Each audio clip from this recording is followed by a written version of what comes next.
इस समय की बेहद ही बड़ी खबर। आपको बता दें कि ओल्ड पेंशन स्कीम को लेकर बेहद ही बड़ी खबर है।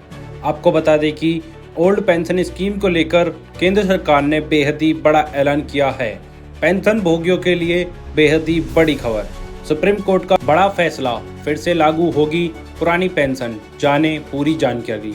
आपको बता दें कि ओल्ड पेंशन स्कीम 2025 को लेकर बेहद ही बड़ी खबर है। सुप्रीम कोर्ट का बड़ा फैसला, फिर से लागू होगी पुरानी पेंशन। आपको बता दें कि क्या सच में ही सुप्रीम कोर्ट ने बड़ा फैसला लिया है? क्या फिर से लागू होगी पुरानी पेंशन?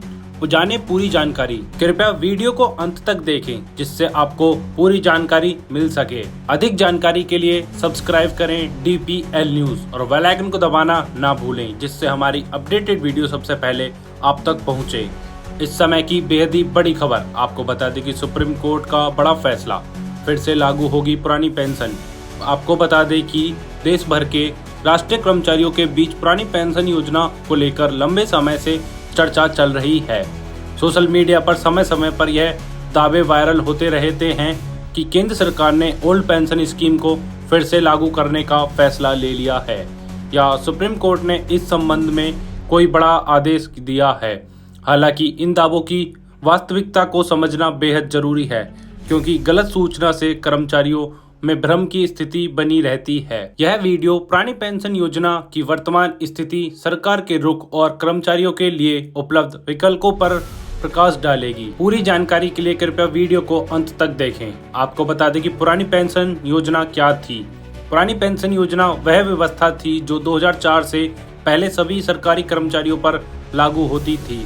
इस योजना के अंतर्गत सेवानिवृत्ति के बाद कर्मचारी को उनके अंतिम मूल वेतन का 60% हिस्सा आजीवन पेंशन के रूप में मिलता था। इसमें महंगाई भत्ता भी शामिल होता था और समय समय पर बढ़ोतरी भी होती रहती थी। इस योजना की सबसे बड़ी खूबी यह थी कि पेंशन धारक की मृत्यु के बाद उसके परिवार को भी पेंशन का एक निश्चित हिस्सा मिलता रहता था। कर्मचारियों को इस योजना में अपनी तनख्वाह से कोई योगदान नहीं देना पड़ता था और पूरा खर्चा सरकार उठाती थी। आपको बता दें कि नई पेंशन प्रणाली की शुरुआत वर्ष 2004 में केंद्र सरकार ने नई पेंशन योजना राष्ट्रीय पेंशन प्रणाली लागू की जिसे NPS के नाम से जाना जाता है।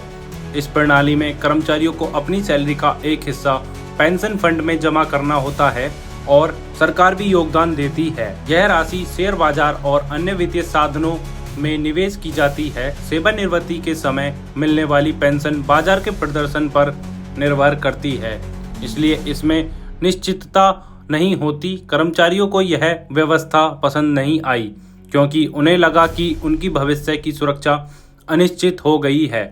इसी कारण देश भर में कर्मचारी संगठनों ने पुरानी पेंशन योजना बहाल करने की मांग शुरू कर दी। आपको बता दें कि केंद्र सरकार का स्पष्ट रुख। आपको बता दें कि केंद्र सरकार ने संसद में कई बार स्पष्ट किया कि वह पुरानी पेंशन योजना को दोबारा लागू नहीं करेंगी। सरकार का तर्क है कि पुरानी पेंशन प्रणाली से राजकोष पर भारी बोझ पड़ता है और बढ़ती जनसंख्या तथा जीवन प्रत्याशा के कारण यह व्यवस्था टिकाऊ नहीं है। वित्त मंत्रालय के आदेश के अनुसार यदि पुरानी पेंशन योजना लागू की जाती है तो आने वाले दशकों में सरकार पर हजारों करोड़ रुपए का अतिरिक्त भार आ जाएगा। इससे विकास कार्यों और अन्य जरूरी योजनाओं के लिए धन की कमी हो सकती है। सरकार ने इसके विकल्प के रूप में एकीकृत पेंशन योजना लागू की है। आपको बता दें कि एकीकृत पेंशन योजना का विकल्प केंद्र सरकार ने कर्मचारियों की चिंताओं को ध्यान में रखते हुए एक नई एकीकृत पेंशन योजना लागू की है। इस योजना में पुरानी और नई दोनों पेंशन प्रणालियों की अच्छाइयों को मिलाने का प्रयास किया गया है। इसमें कर्मचारियों को एक न्यूनतम सुनिश्चित पेंशन की गारंटी दी गई है जो उनके अंतिम वेतन के एक निश्चित प्रतिशत पर आधारित होगी। साथ ही बाजार आधारित निवेश के लाभ भी इसमें शामिल हैं।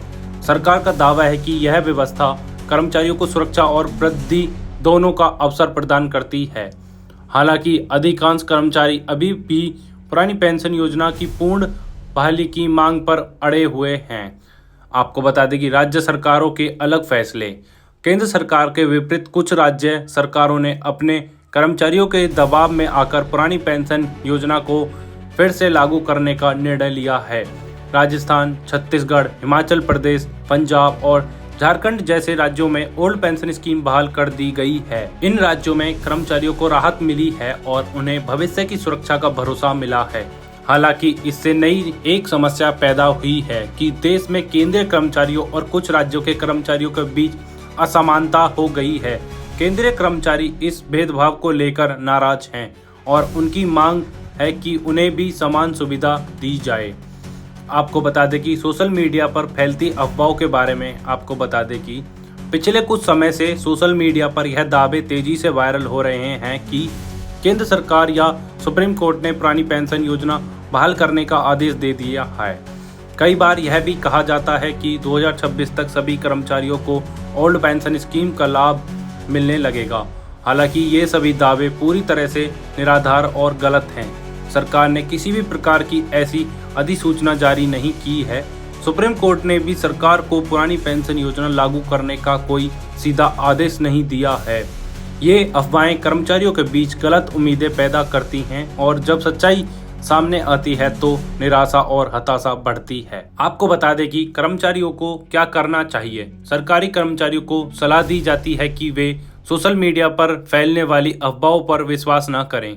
किसी भी जानकारी को सच मानने से पहले सरकारी वेबसाइट या अपने विभाग से आधिकारिक पुष्टि अवश्य करें। वर्तमान में केंद्रीय कर्मचारियों के लिए नई एकीकृत पेंशन योजना ही लागू है। कर्मचारियों को इस योजना को समझना चाहिए और इसके लाभों का मूल्यांकन करना चाहिए। साथ ही अपने कर्मचारी संगठनों के माध्यम से वैध तरीके से अपनी मांग उठानी चाहिए। कानूनी और लोकतांत्रिक तरीके से ही सकारात्मक परिवर्तन संभव है। पुरानी पेंशन योजना का मुद्दा एक संवेदनशील और जटिल विषय है। वर्तमान में केंद्र सरकार का रुख बिल्कुल स्पष्ट है कि वह इसे दोबारा लागू नहीं करेगी। हालांकि कुछ राज्यों में ने अपनी स्तर पर यह व्यवस्था बहाल कर दी है। कर्मचारियों को धैर्य रखना चाहिए और केवल आधिकारिक स्रोतों से ही जानकारी प्राप्त करनी चाहिए। अफवाहों पर विश्वास करने से बचें और अपनी वित्तीय योजना मौजूदा नियमों के अनुसार बनाएं। ऐसी ही डेली अपडेट्स के लिए सब्सक्राइब करें DPL न्यूज़ और बेल आइकन को दबाना ना भूलें, जिससे हमारी अपडेटेड वीडियो सबसे पहले आप तक पहुंचे।